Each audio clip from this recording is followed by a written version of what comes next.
বুলি কৈছে, কি ক'ব আপুনি? মই হ'লোঁ ধৰ্ম নিৰপেক্ষ, মজ্জাগতভাৱে ধৰ্ম নিৰপেক্ষ।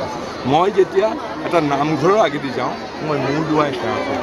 মই যেতিয়া এটা গুৰুদ্বাৰৰ আগেদি যাওঁ মূৰ দুৱাই পেলাই মই সেৱা কৰি যাওঁ। মই যেতিয়া চাৰ্চ গীৰ্জাৰ আগেদি যাওঁ মই সদায় নমস্কাৰ কৰি যাওঁ। আৰু যেতিয়া মই এটা মছজিদলৈ যাওঁ মই নিশ্চয় মই মছজিদলৈ গৈ পেলাই মই সেৱা কৰি পেলাই যেতিয়া গুণী জ্ঞানীসকলে দোৱা কৰে মই নমস্কাৰ কৰি পেলাই দোৱা লওঁ।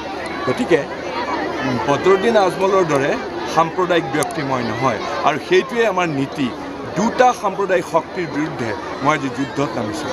এফালে বদৰুদ্দিন আজমলৰ AIUF আৰু এটা বিজেপি।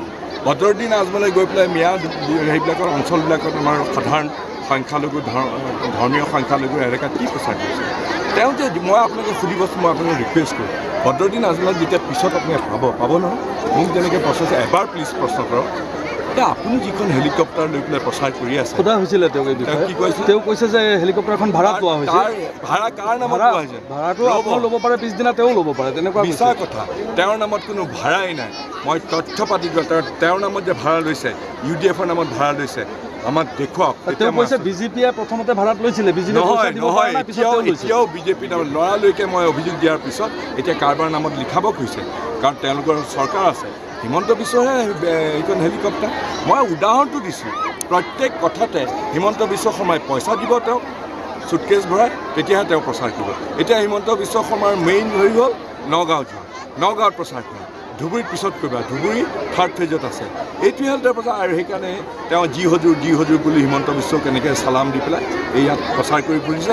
আৰু উগ্ৰ ধৰ্মীয় সংখ্যালঘু এলেকাবিলাকত উগ্ৰ সাম্প্ৰদায়িক কথাৰে লোকক মানে পৰিচালিত কৰিবলৈ চেষ্টা কৰিছে। কিন্তু তেওঁ কিমান ডাঙৰ মুখ ঠেকেচা খাব তেওঁ বুজিয়ে পোৱা নাই। তেওঁ ধুবুৰীতে আমাৰ ৰকিবুল হাছান হুছেইনৰ হাতত ভীষণভাৱে পৰাস্ত হ'ব।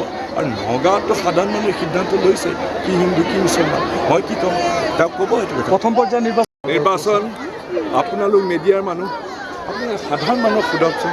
এই স্পনচৰ কৰা মানুহবিলাক নহয়, যিবিলাক স্পনচৰ কৰিছে সেইবিলাক মানুহ নহয়, সাধাৰণ মানুহক সোধক। শুনক, তেওঁলোকে বিভিন্ন ধৰণে অপপ্ৰচাৰ কৰিছে। পীযুষ হাজৰিকাৰ সাহস নাই যে প্ৰমাণ দিব পাৰিব। মই তেওঁক কেতিয়াবা ৰিকুৱেষ্ট কৰিছোঁ তেওঁ বিজেপিত যোগদান কৰিবৰ কাৰণে। এনেকুৱা ধৰণৰ অপপ্ৰচাৰ কৰা উচিত নহয়।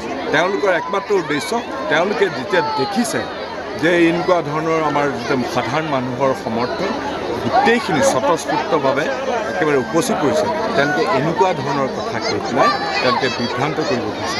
হিমন্ত বিশ্ব শৰ্মাই কৈছে ভূপেন বৰাই যোগদান কৰিব কাইলৈ, পীযুষ হাজৰিকাই কৈছে মই যোগদান কৰিম। মই হেনো মই বিজেপিত যোগদান কৰিবৰ কাৰণে তেওঁক যোগদান কৰিম। তেওঁৰ সাহস আছে।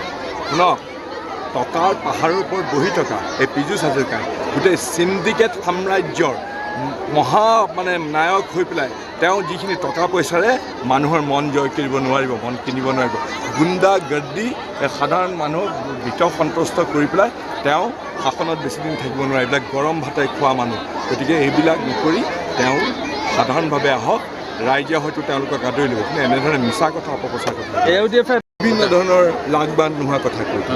কেতিয়াবা কয় 11:30 পাম, কেতিয়াবা কয় 13টা পাম। তেওঁৰ এইবিলাক কথা কোৱাৰ এটা অভ্যাস আছে, সকলোৱে জানে, গোটেই পৃথিৱীয়ে জানে। তেওঁ দেখোন সেই একেজন মানুহে মোদীক গালি পাৰিছিলে। মোদীক 2014 চনৰ ইলেকশ্যনত কৰিছিলে ঠালাহলা ৰিক্সাৰে মোদীক চৰিয়াব। সেই মানুহটোৱেই তেজপিয়াৰ দৰে সলনি কৰা নাই জানো বৰণ? গতিকে তেওঁৰ কথা আপোনালোকে বিশ্বাস কৰে নেকি? ৰাইজে বিশ্বাস কৰে নাই? সাধাৰণ বুকুত হাত দি কওকচোন, হিমন্ত বিশ্ব শৰ্মাৰ কিবা আছে নেকি? আমাৰ জাবৰ হৈছে।